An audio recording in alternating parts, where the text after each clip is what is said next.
International Christian Embassy Jerusalem is your embassy in the heart of Israel, founded in 1980.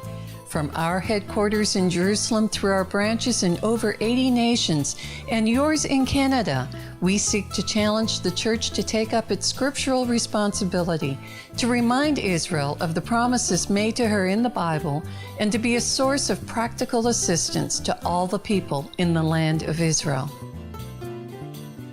On today's program, a special edition Inside Israel, an interview with the Executive Director of Hillel at the University of British Columbia about campus anti-Semitism.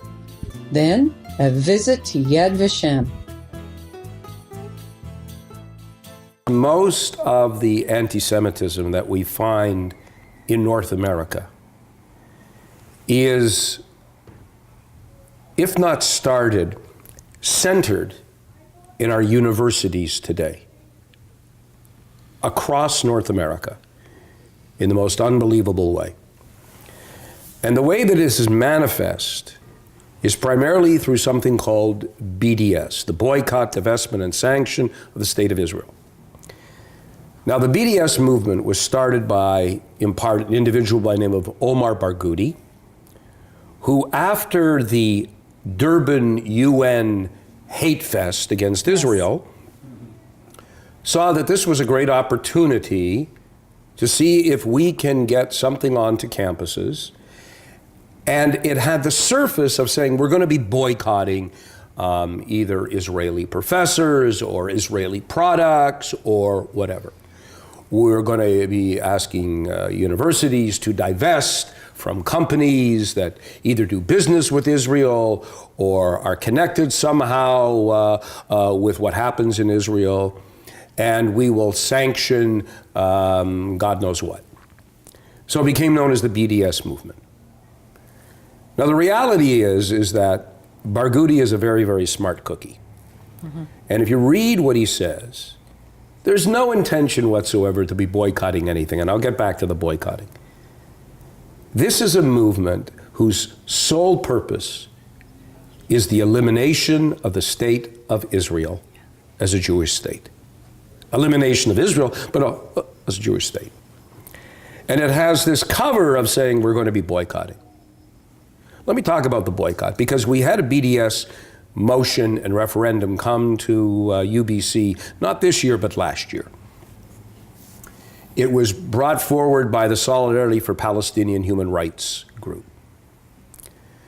And a group that on my first day on campus, I approached, introduced myself and said, how if we very quietly get some of your people and some of my people together and begin a conversation? And the response back was, we have a no dialogue policy with you people. I started laughing. She said, did I say something funny? I said, well, most people who know me know it's pretty hard to catch me sort of speechless, but you really have. I said, okay, I've got a question, but it's a dilemma. She says, what's the dilemma? I said, well, if I ask the question, we'll be engaging in dialogue. She said, go ahead. She didn't have a sense of humor. I said, why don't you want to talk to your enemy? If you don't want to talk to your enemy, who do you want to talk to?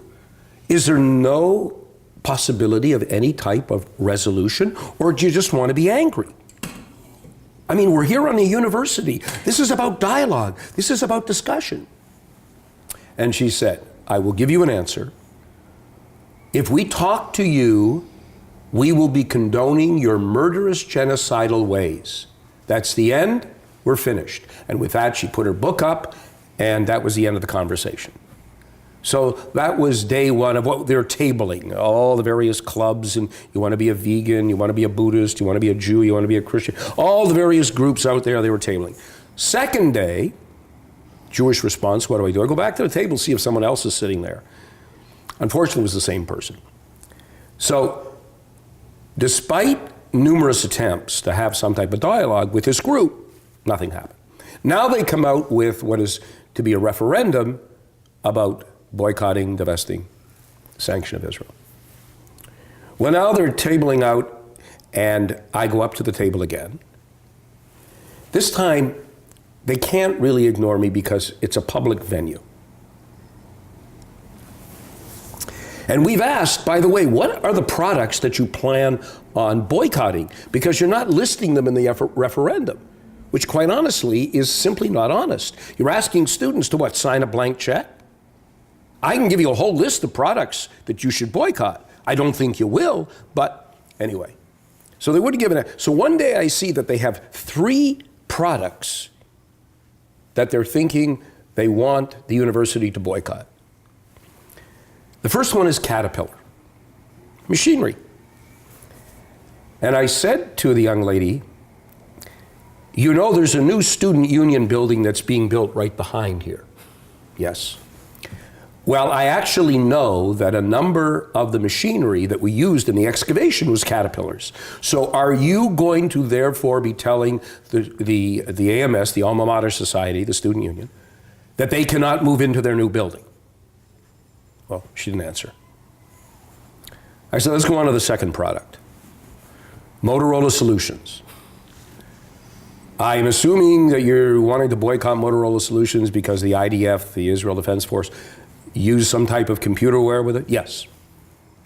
Are you aware that Motorola Solutions is responsible for the operating system of all Androids? So unless you're working for Steve Jobs, you're going to be saying no Androids will be allowed on the university? Again, no answer. I said, let's go on to your third product. By this time, it's like, Mr. Get away from here. I said, this is an interesting one, Sabra hummus. Why? We decided to use an Israeli product. I said, great. Now the Strauss Dipping Company, which is the major holding company of Sabra hummus, in 2000 sold 50% of their shares to a small American company called Pepsi-Cola. And I noticed that 60% of the vending machines here at UBC are Pepsi, Frito-Lay, or Quaker Oats, all the same company. Are you saying that the university should now boycott a company that you have an existing contract with, which, by the way, is against the rules of the AMS? And again, of course, there was no answer. I said, look, I've got a list of companies that you guys can boycott. Let's start with Google. Let's go to Intel. Let's go to Microsoft. Let's go to the fact that 45 to 50% of the generic drugs in Canada are from Teva, which bought out Novaform a number of years ago.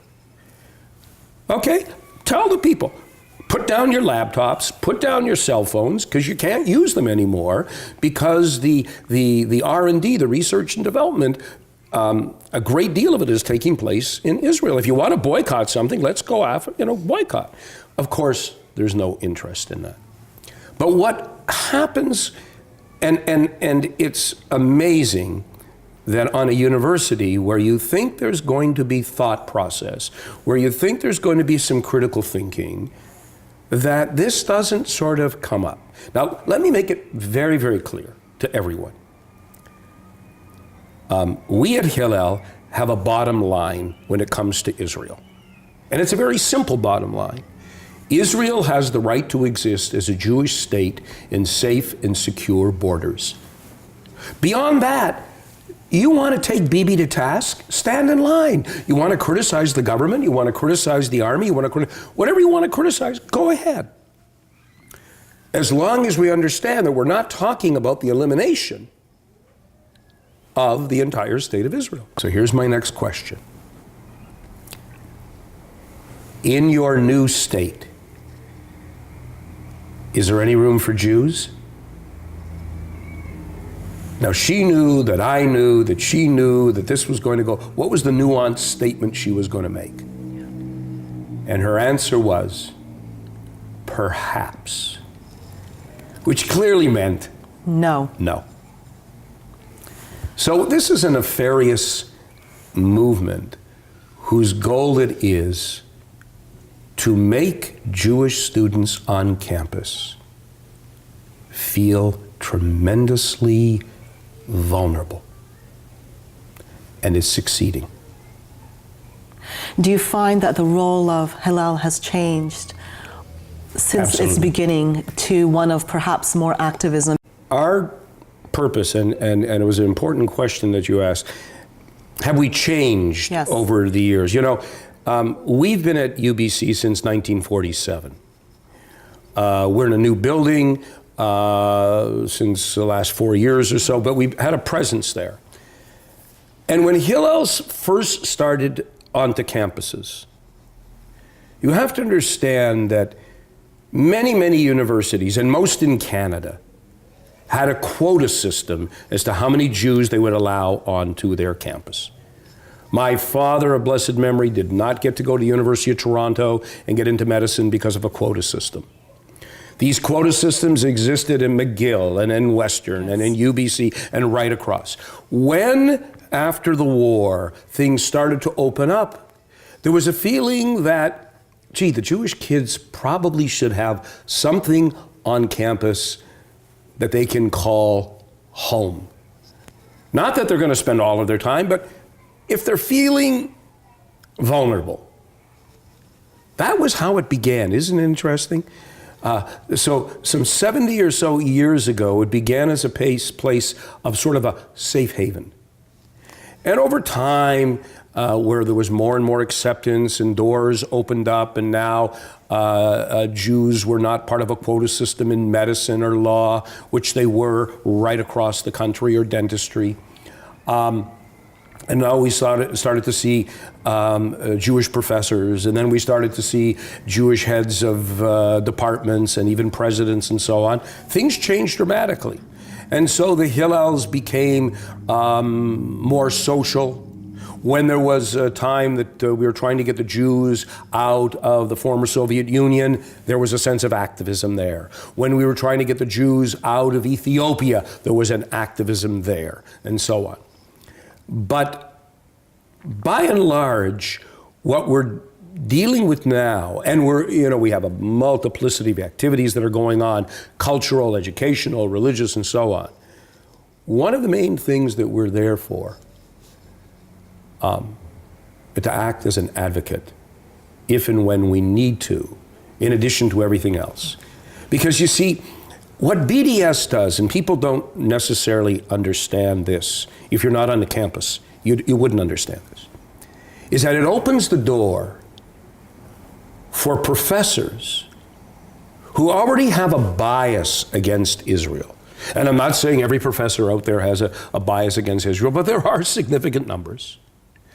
They feel that there's a sense of permission now when BDS comes to a campus that they can make even more outrageous comments in their classroom.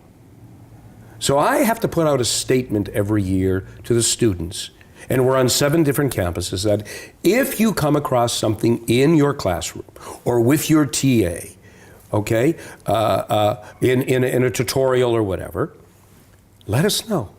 Come and tell us. You don't have to suffer in silence. Now, a lot of students don't come, and that's an issue. And those that do, they'll come, they'll talk to us, and then we will have this conversation, finding out exactly what is going on. I will send my staff into classes to monitor what's going on, because we want to hear it and witness it wherever possible firsthand. And I have a very, very good relationship with the ombudsperson at UBC, who reports directly to the president, that if there is this situation in a classroom where a student is feeling vulnerable, we're prepared to begin a process. Now, the problem, however, is, and we always tell the students, we know you're over 18. Maybe you want to think about this, and maybe you want to discuss this with your parents, because we're not going to go and start doing things without your permission, and we're not sending you in to talk to the professor or the department head alone. We will be with you. Let us know. And certain ones come back and say, let's go ahead, but many come back and say, I'm concerned about the grades, I'm concerned about my future, okay? There's an unbelievable pressure and weight and deference that is given to universities and professors, in which a lowly student feels, how am I going to go up against this individual?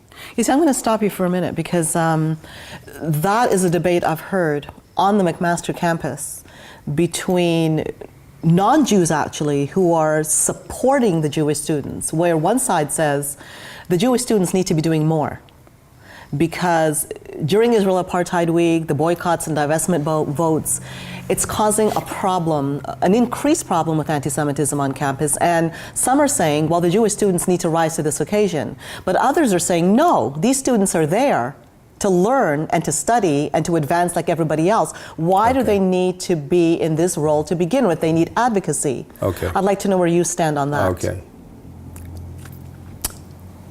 When a woman is sexually assaulted, we have a tendency to ask the woman, what did you do to promote it? Which is a disgusting question. Why are we asking the victim? Why don't we ask the perpetrator? So there is a notion here, and we've seen it within history, that if they're coming after the Jews, chances are we're not going to be the last ones that anyone is coming after. Yes. And so this is not a Jewish problem, it is a societal issue. A human rights problem. Exactly. In the same way that sexual assault is not a female problem or issue, it's a human issue that needs to be dealt with. So yes, maybe some more Jewish students need to get involved, but there needs to be an awareness out there of exactly what is going on, that when BDS comes to a campus, this isn't about free speech, this is about hate speech. Yes. And that is not a Jewish issue exclusively at all. So clearly there have been successes, as you just mentioned. However, I feel at this point that we cannot be going easy on the university administrators. I agree. Our responsibility is to make sure that that communication is open and ongoing, and is there to hear our concerns. Are you satisfied that there's growth? Well, you know, right now I have to see who the new sheriff is in town, as to what that approach is going to be. Now, as an executive director of the USB, you're seeing other, I'm sure you hear the reports of other campuses as well. Right. And if one were to look, let's say, since the Durban 1 conference, right. Have you seen any progress of Hillel in the goals of Hillel to try to battle anti-Semitism on the campuses? Have you seen anything positive taking place? I mean, yes. The presence is a positive, but yes. But it's an ongoing one, and it is exhausting. That we want to be there doing more than simply trying to figure out a defense or trying to figure out an offense with regard to this, as opposed to what other student organizations are doing, which is exploring this topic or that topic. I mean, which we do, but it also weighs very, very heavily on us, especially the staff, okay? We don't sleep at night when this happens, because we're worried about the effect that it has on these young minds. And so, have the Hillels made a difference? Absolutely. It's an ongoing battle.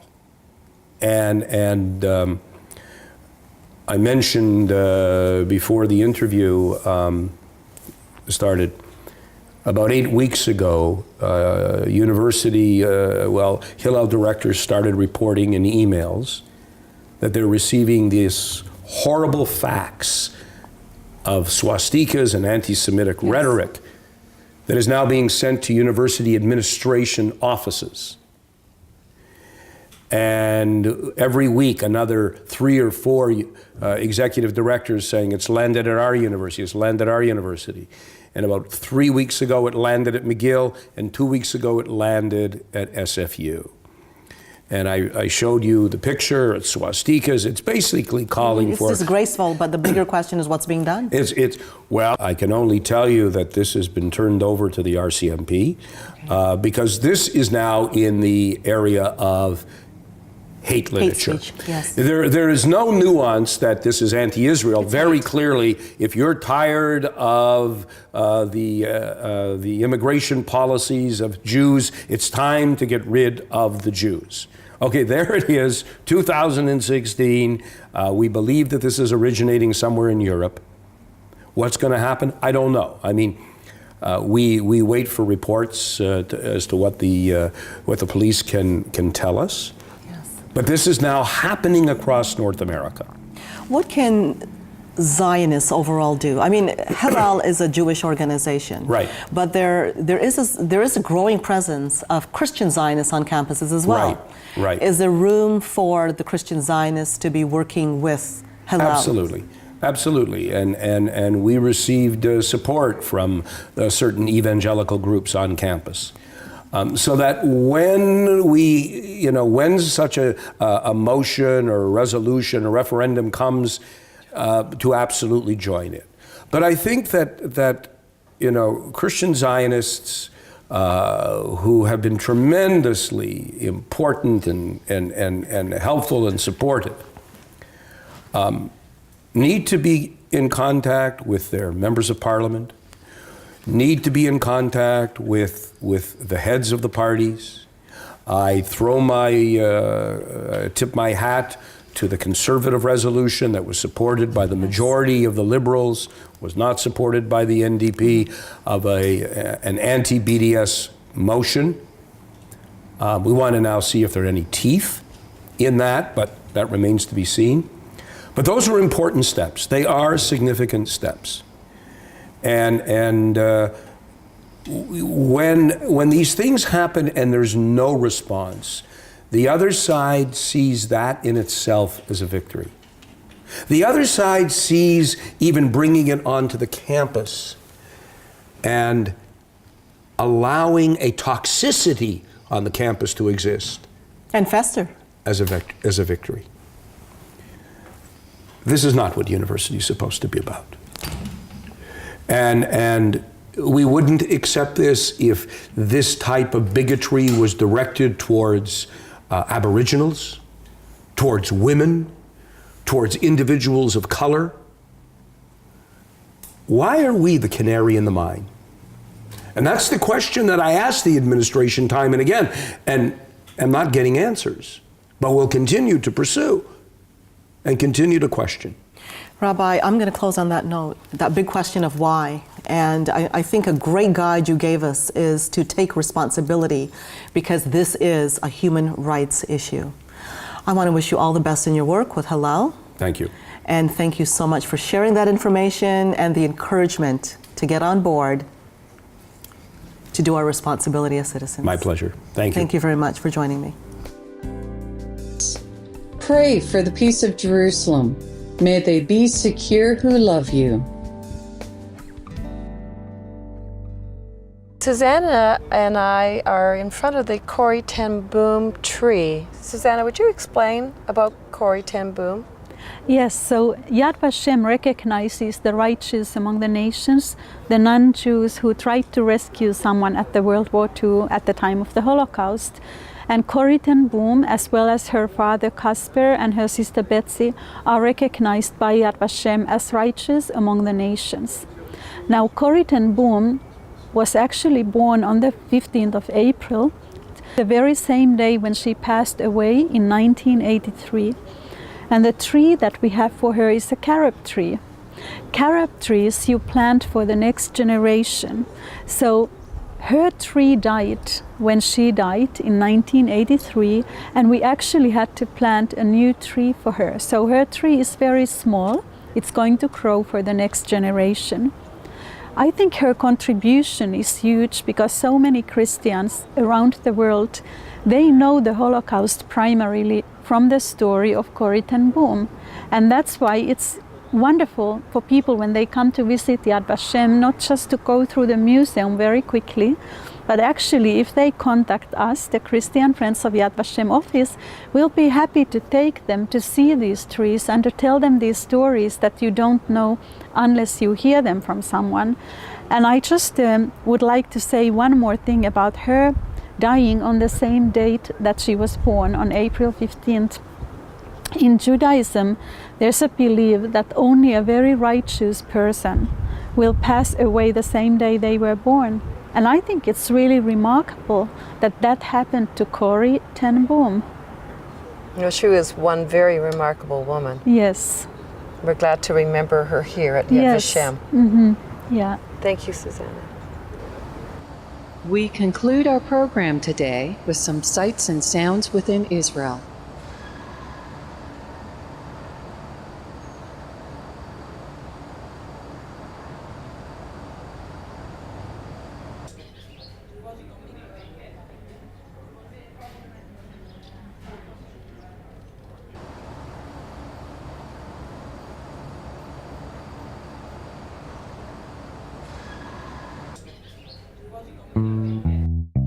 Thank you for joining us today, and be sure to visit our website at www.icejcanada.tv or call us at 1-866-324-9133. 100% of what we receive from you toward a project goes to that designation. Through your contribution to ICEJ Canada, you can participate by giving to Haifa Home for Holocaust Survivors, Women at Risk, Red Carpet Project, Operation Life Shield, Bomb-Proof Shelters, Shoulder to Shoulder, Alias Support, Bet Singer Children's Home, Israel in Crisis, ICEJ Communication Media Fund, Christian Friends of Yad Vashem, Magen David Adam Emergency Services, Canada Israel Young Adult Scholarship, Equip and Teach, Bet Rachel Strauss Inclusive Community, Gift Estate and Securities Funds.